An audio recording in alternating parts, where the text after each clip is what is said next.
انسان جو ہوتا ہے وہ خارجی اثر ضرور قبول کرتا ہے، اور اب چونکہ زمانہ ہے پرنٹ میڈیا کا، الیکٹرانک میڈیا کا، سوشل میڈیا کا،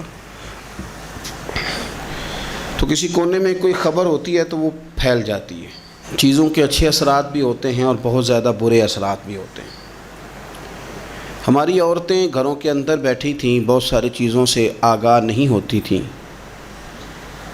اب وہ گھر کے اندر موجود ہیں تو بہت ساری چیزیں گھر کے اندر میڈیا کے ذریعے ان تک بھی پہنچ جاتی ہیں۔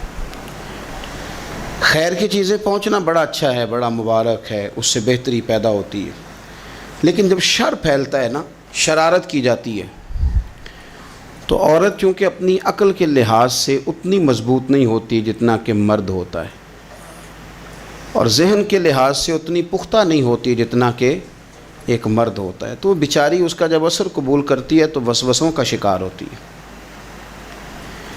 اور پھر جس طرح آج کل جدید خواتین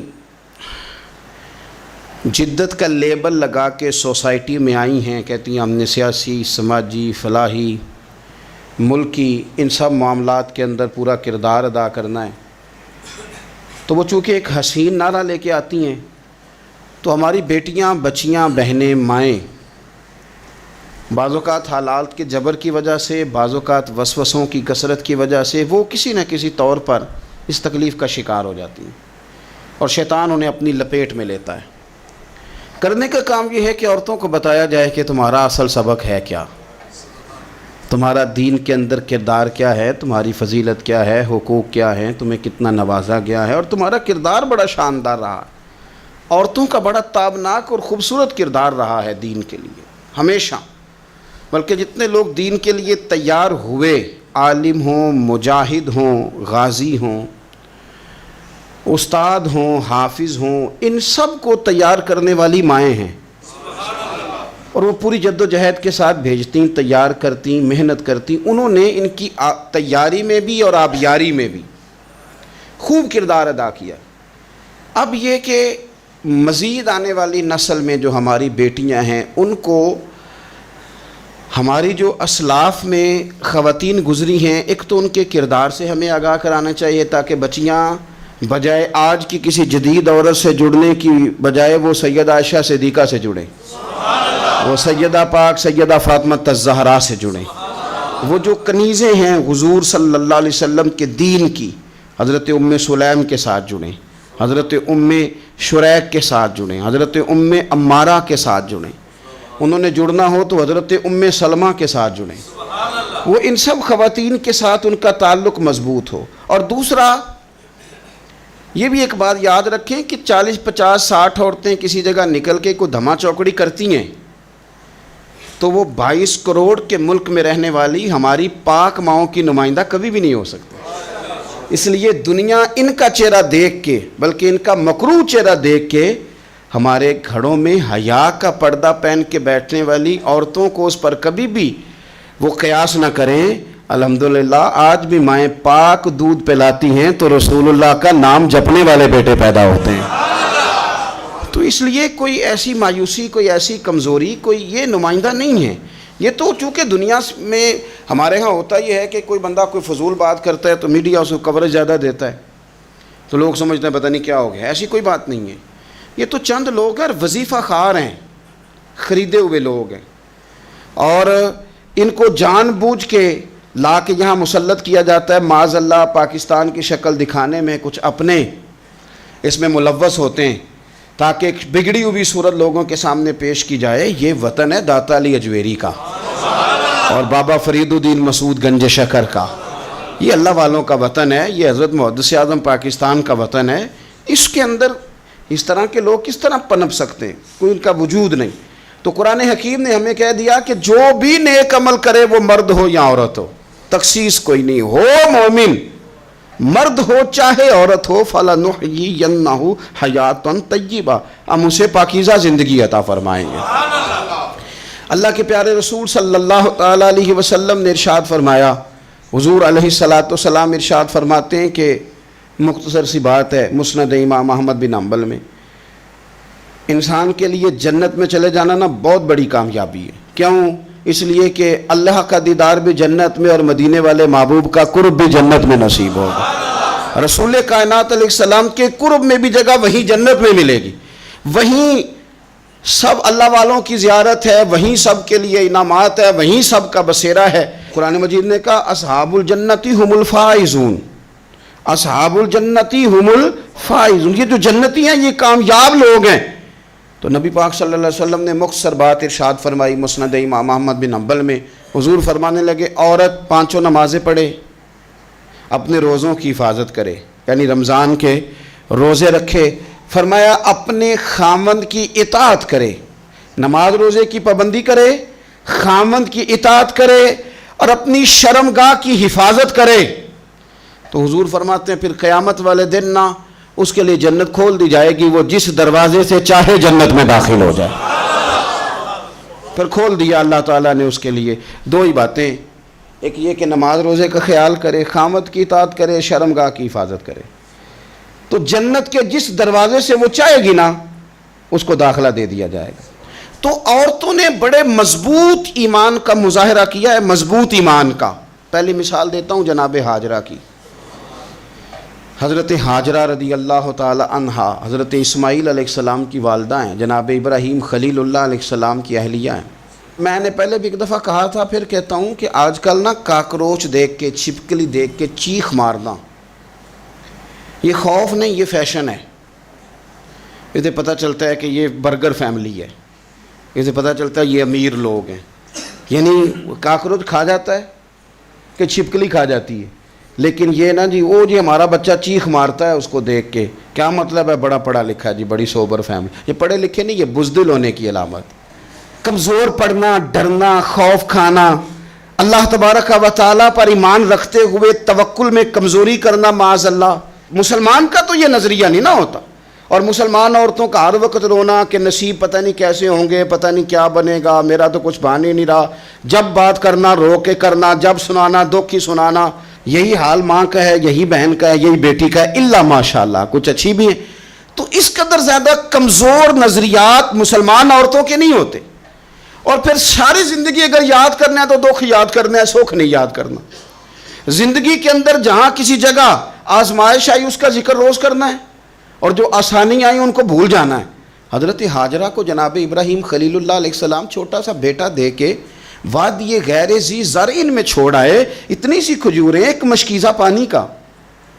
اس خاتون کو وہاں کھڑا کیا، دور دور تک آبادی کوئی نہیں، جنگل کا سما ہے، پرندے تک آ کے نہیں چہکتے، کوئی چیز نہیں دنیا کی، لیکن ایمان اس کو کہتے ہیں، طاقت اس کو کہتے ہیں، کلمہ پڑھنے کے بعد کھڑا رہنا اور اپنے توکل کو مضبوط رکھنا اس کو کہتے ہیں۔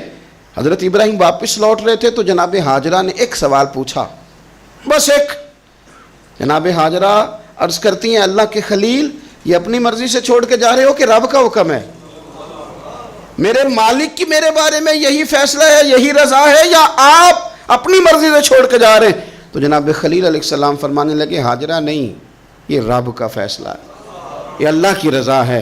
تو آپ کو بخاری میں یہ لفظ ملیں گے، جناب ہاجرہ کہنے لگی پھر آپ فکر نہ کریں، اگر رب کا یہ حکم ہے تو پھر میرا رب ہمیں کبھی بھی ضائع نہیں کرے گا۔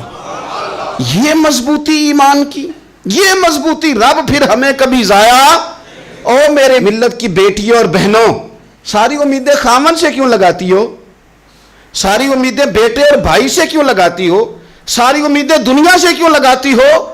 اس طرح کرو، اپنی ساری امیدیں اپنے رب کے ساتھ وابستہ کرو، رب کی رضا پہ، رب کے فیصلوں پہ راضی رہنا سیکھو۔ اگر تم یہاں ٹھہر گئی نا تو تمہارے پھر آنسو بہیں گے ضرور پر اللہ کی بارگاہ میں، پھر تمہاری دعائیں کے لیے ہاتھ اٹھیں گے ضرور پر اس کا کرم طلب کریں، پھر کمزور باتیں نہیں کرو گی۔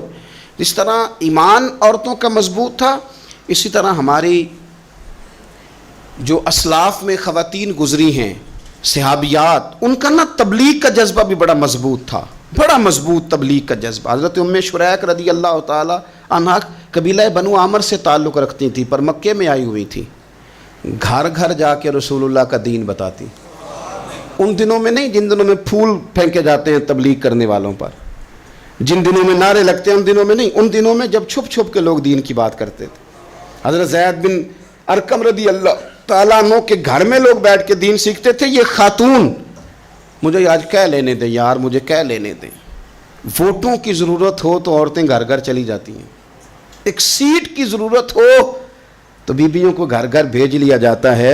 یہ دیکھو یہ ایمان ہے رسول اللہ صلی اللہ علیہ وسلم پر, صحابیات کا یہ کمال ہے کہ گھر گھر وہ بھی گئی ہیں, پر ووٹ کے لیے نہیں, رسول اللہ کے دین کے لیے, رسول اللہ کے دین کے لیے. گھر گھر حضرت ام شریک جاتی, جا کے نا, اور وہ طریقہ تھا نا, عورتوں کو قائل کرتی, بڑے کٹھن حالات تھے اسلام پر, اعلانیہ کوئی بات نہیں کر سکتا تھا. حضرت ام شریک کہتی ہیں میں عورتوں کو بلاتی, کہتی میری بات سنو. جب وہ قریب آتی تو میں نے نبی پاک کا دین بتاتی, سائیڈ پہ کر کے کونے میں نہ تھوڑا تھوڑا, او یار آپ ذرا اس کا لطف تو لیں, اس کا ذائقہ تو دیکھیں. حضرت ام شریک کہتی ہے میں گھر گھر جاتی بتاتی, تو کافروں کو پتہ چل گیا کہ یہ تبلیغ کرتی ہے. انہوں نے مجھے بلایا, کہنے لگے تیرے برادری اور قبیلے کا مسئلہ نہ ہوتا تو ہم تجھے قتل کر دیتے, اب ہم تجھے واپس بھیجتے ہیں. چند مردوں کو میرے ساتھ کیا, مجھے گھوڑے اور اونٹ کی ننگی پشت پر باندھ لیا.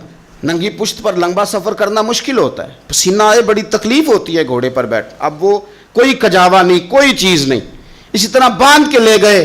اور فرماتی ہیں کہ 3 دن اور 3 راتوں کا وہ سفر تھا. رستے میں وہ خود چھاؤں میں بیٹھتے اور مجھے باندھ کے دھوپ میں ڈال دیتے. 3 دن میں نے زمین پر چلنے والی کسی چیز کی آواز نہیں سنی, لیکن وہ جب نبی پاک کے دین کی بات پوچھتے تو میرا کلیجہ خوشی کے ساتھ ٹھنڈا ہو جاتا, آنکھیں کھل جاتی, اور میں کہتی کیا بات ہے میرے نبی پاک کے دین کی. اس کیفیت میں بھی وہ تبلیغ کی لذت اپنی جگہ موجود. حضرت ام شریک رضی اللہ تعالیٰ عنہ فرماتی ہیں ایک جگہ انہوں نے مجھے لٹا دیا باندھ کر, پیاس بڑی شدید تھی, پانی پینے کو دیتے نہیں تھے, روٹی کھانے کو, یہ ایک عورت کی بات کر رہا ہوں, یہ خاتون کی بات کر رہا ہوں. آج کل تو ہمارے بچے شام کو سالن ٹھیک نہ پکا ہو تو موبائل توڑ دیتے ہیں. یہ قوم نہیں میدانوں میں جا سکتی, جہاد نہیں کر سکتی. خاتون کہتی ہے کہ شدید پیاس تھی اور مجھے باندھ کے لٹایا ہوا تھا. مجھے جب تکلیف بڑھ گئی تو اچانک میں نے دیکھا پانی کا ایک ڈول برآمد ہوا ہے. میں نے اس سے تھوڑا سا پی لیا, پر طلب ابھی باقی تھی. وہ پھر آ گیا برتن, میں نے پھر پیا. طلب ابھی باقی تھی, پھر برتن آ گیا. امام ابو نعیم نے اس کو لکھا ہے حلیۃ الاولیاء میں. فرماتے ہیں تیسری دفعہ وہ پھر بھرا ہوا ڈول پورے کا پورا آ گیا. اب میں نے پیا بھی, اپنے کپڑوں پہ بھی چھڑکا. جب وہ سارے بیدار ہوئے تو مجھے آگے کہنے لگے کہ تو نے ہمارا پانی استعمال کیا ہے. فرماتی ہے پھر انہوں نے اپنے برتن دیکھے, مشکیزیں دیکھے تو بھرے ہوئے تھے. میرے قریب آ کے کہنے لگے یہ پانی کہاں سے آیا؟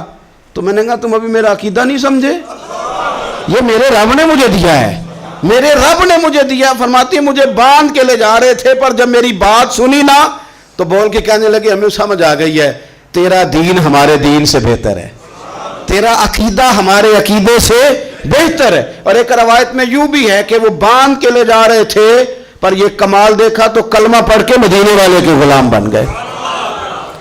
صحابیات نے نا بڑا جم کے دین کا کام کیا, عقیدہ, پھر تبلیغ, پھر میدان جہاد.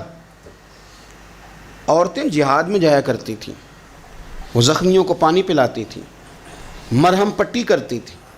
پہلے اپنے جسم کے ساتھ بڑی بڑی پٹیاں لپیٹ کے لے جاتی, جہاں کسی زخمی کو ضرورت ہوتی وہ پٹیاں کرتی, اور اعصابی طور پر مضبوط رہ کے. میدان کے اندر جہاد وہ بندہ کرتا ہے جو یقین کامل کی دولت جسے نصیب ہو, جسے پتہ ہو کہ یہ میں مروں گا تو میرا مرنا رائے گا نہیں, اللہ مجھے شہادت کا درجہ عطا فرمائے گا.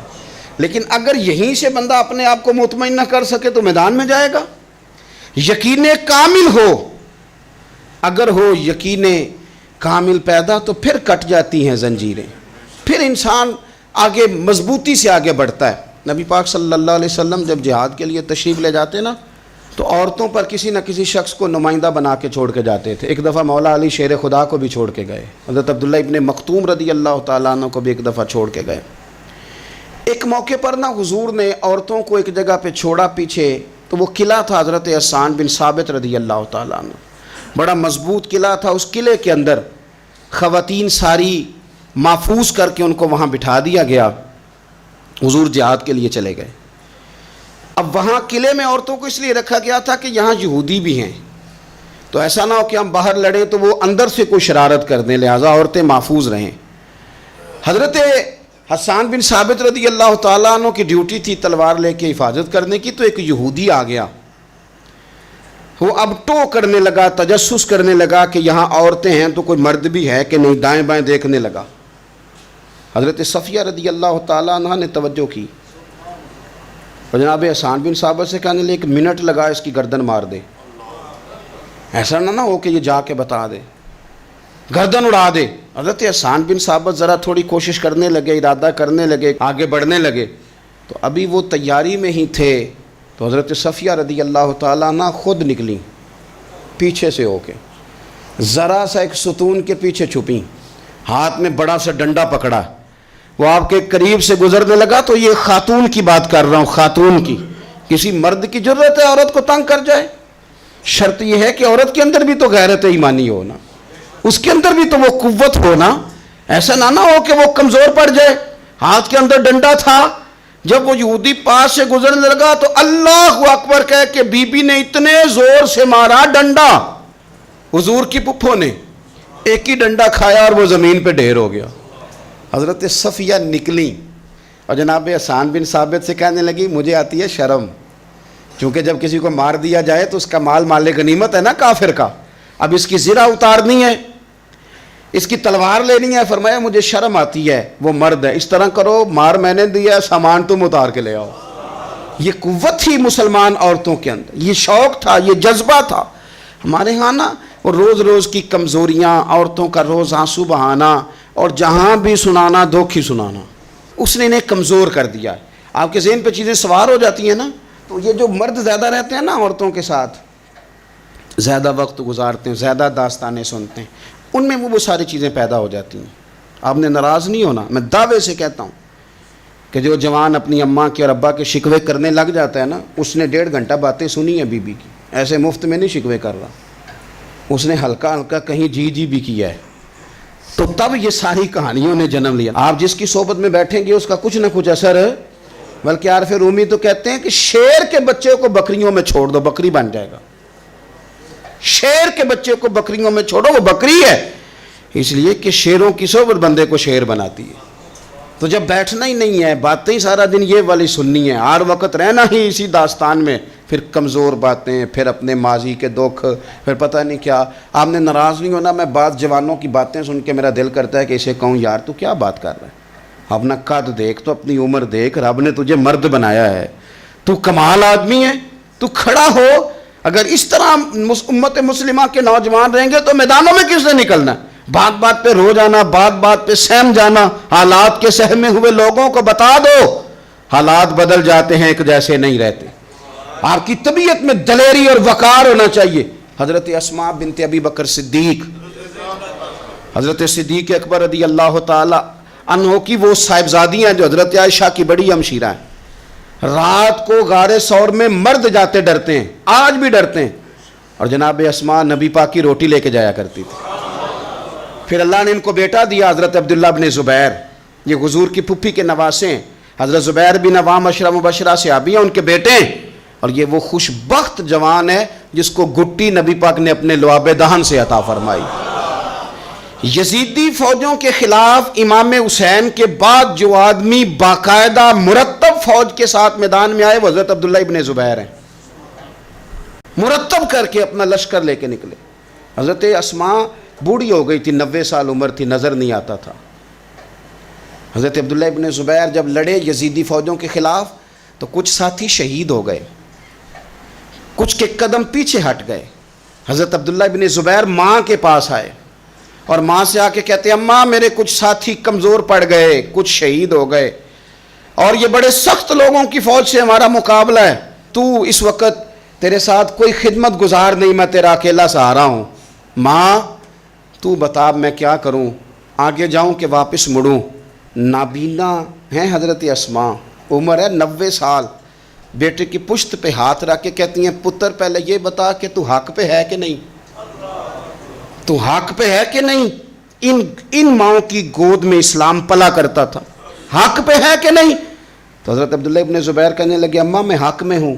تو حضرت اسماء کہنے لگے پتر پھر میدان میں جا، اور میرا پتر ایک میرے ساتھ وعدہ کر، کوئی بھی تیر پشت پہ نہ کھانا، سارے سینے پہ کھا کے آنا۔ حضرت عبداللہ ابن زبیر عرض کرنے لگے اماں یہ بڑے ظالم قسم کے دشمن ہیں، یہ آنکھیں نکال دیتے ہیں، ہونٹ کاٹ دیتے ہیں، جسم کے ٹکڑے ٹکڑے کرتے، تو سہ لے گی؟ کیا جواب ہے، کیا طاقت ہے، کیا ہمت ہے۔ حضرت اسماء فرمانے لگی پتر بکرے کو نہ صرف ذبح ہوتے وقت تکلیف ہوتی ہے، کھال اترتے وقت کوئی تکلیف نہیں ہوتی۔ جا میرا بیٹا میدان میں۔ حضرت عبداللہ ابن زبیر شہید کر دیے گئے، ان کی لاش مبارک مکہ مکرمہ کے چوک میں جنت المعلیٰ کے پاس لٹکا دی گئی۔ حجاج بن یوسف نے حضرت اسماء کو بلایا اور بلا کے کہنے لگا تجھے پتہ ہے تیرا بیٹا لٹکا ہوا ہے؟ فرمانے لگی ہاں مجھے پتہ ہے، یہ بچپن سے ہی شاہ سوار ہے، یہ گھوڑوں پہ رہنا ہی پسند کرتا تھا۔ اور پھر کیا جملہ کہا، حجاج کے لوگ کہتے ہیں یہ فوجوں میں اور تلواروں کی جھنکار میں کبھی نہیں کانپا تھا، پر حضرت اسماء جو نابینا ہیں ان کے جملوں نے نرزہ طاری کر دیا۔ فرمانے لگی حجاج میرا پتر لٹک گیا ہے، کہیں تیرے آگے جھکا تو نہیں نا؟ لٹک ہی گیا ہے، جھکا تو نہیں میرا پتر؟ 14 دن تک لٹکے رہے، لاش مبارک لٹکی رہی، لیکن حضور کا لعاب دہن تھا نا، لوگ کہتے ہیں قریب سے گزرتے تھے تو دور دور تک خوشبوئیں پھیلی ہوئی، دور دور تک۔ مائیں ایک صحابیہ ہے، نام ہے ام عمارہ، جنگ احد میں زخمیوں کو پانی پلاتی، اپنے 2 بیٹے اپنا شوہر لے کے احد میں آئیں، زخمیوں کو پانی پلاتی ہیں، مرہم پٹی کرتی ہیں۔ اچانک جنگ کا پانسا پلٹ گیا، وہ درے پہ جو لوگ حضور نے مقرر کیے تھے وہ غلط فہمی کی وجہ سے درہ چھوڑ گئے، حالات اور ہو گئے، عجیب سا ماحول ہو گیا۔ پھر یہ بھی افواہ پھیلا دی گئی کہ معاذ اللہ حضور شہید کر دیے گئے، لوگوں کے حوصلے بڑے اور رنگ اختیار کرنے لگے، حضور کے گرد تھوڑے سے لوگ رہ گئے۔ او میرے بھائیوں، او ملت کی بیٹیوں بہنوں، یہ ہے تمہارا انداز دین کی خدمت میں، یہ خواتین کا انداز ہوتا ہے۔ حضرت ام عمارہ پہلے زخمیوں کی مرہم پٹی کرتی تھی، اب سارا کچھ پھینک دیا، تلوار لی اور جا کے نا حضور کے گرد کھڑی ہو گئی، کہنے لگی آئے نا کون آتا ہے میرے کریم کے پاس، آ کے دکھائے نا کوئی، اساں کیتی ہے جان حوالے رب دے، ایسا عشق کمایا ہے اسی مرن تو اگے ہی مر گیا باہو، اساں تا مطلب نو پایا ہے، آ کے کھڑی ہو گئی۔ حضور فرماتے ہیں میں دائیں دیکھتا تھا تو ام عمارہ ہوتی تھی، میں بائیں دیکھتا تھا تو ام عمارہ ہوتی تھی، آگے دیکھتا تھا تو ام عمارہ، پیچھے ام عمارہ۔ حضور فرمانے لگے تو بہت سارے لوگوں سے سبقت لے گئی ہے، تو بڑے سارے لوگوں سے آگے نکل گئی ہے، ان کو زخم لگ رہے ہیں، تیر آ رہے ہیں، پر خاتون ہو کے ڈٹی ہوئی ہیں، رسول اللہ صلی اللہ علیہ وسلم کے سامنے کھڑی، حضور پر آنے والے تیر اپنے وجود پہ لیتی ہیں۔ او میرے عزیز، رسول پاک علیہ السلام نے فرمایا تجھے رب نے بڑا حوصلہ دیا ہے، اتنا گہرا زخم بازو میں آیا کہ غار بن گئی، غار۔ اللہ کے پیارے محبوب نے نظر کرم فرمائی، حضور نے فرمایا کچھ مانگ لے، کہنے لگی سونیا اگر میری خدمت قبول ہے تو دعا کر دیں اللہ قیامت کے دن بھی آپ سے دور نہ کرے، رب دور نہ کرے۔ حضور نے دعا کر دی اے اللہ اس کو اور اس کے خاندان کو قیامت میں بھی میری رفاقت دینا۔ حضور کی دعا سنی تو باہر نکلی، فرمانے لگی لوگوں لو پھر میں نے اپنا مقصد پا لیا ہے، میں کامیاب ہو گئی ہوں، اب دنیا کی کوئی مصیبت بھی میرے اوپر آئے تو مجھے کوئی پرواہ نہیں، اس لیے کہ مدینے والے نے یہاں بھی کرم فرما دیا ہے وہاں بھی کرم فرما دیا ہے۔ یہ طاقتیں تھیں ان خواتین کے۔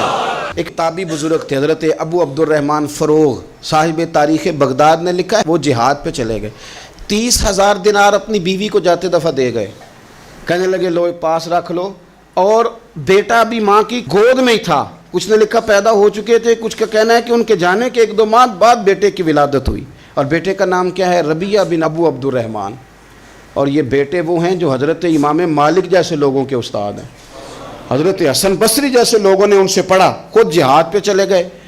آج تو فوجیوں کی نوکری ہے نا جی، ان کا یہ نظام ہے کہ وہ جاتے ہیں، انہیں تنخواہ ملتی ہے، چھٹی پہ آتے ہیں۔ اس زمانے میں یہ تھا کہ مال غنیمت سے حصہ ملتا تھا، اور فتوحات کا یہ طریقہ تھا کہ یہ علاقہ فتح ہوا تو آگے چلے گئے، وہ فتح ہوا تو آگے چلے گئے، وہ فتح ہوا تو آگے چلے گئے، کسی نے لوٹنا ہے تو پابندی نہیں تھی، لوٹ سکتا ہے۔ کچھ لوگ جہاد میں ہی رہتے تھے۔ حضرت ابو عبد الرحمن فروغ 27 سال جہاد میں رہے، 27 سال۔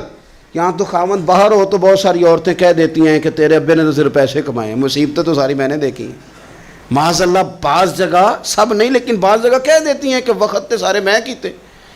27 سال شوہر چلا گیا، واپس ہی نہیں آیا، 30,000 دینار دے کے چلے گئے۔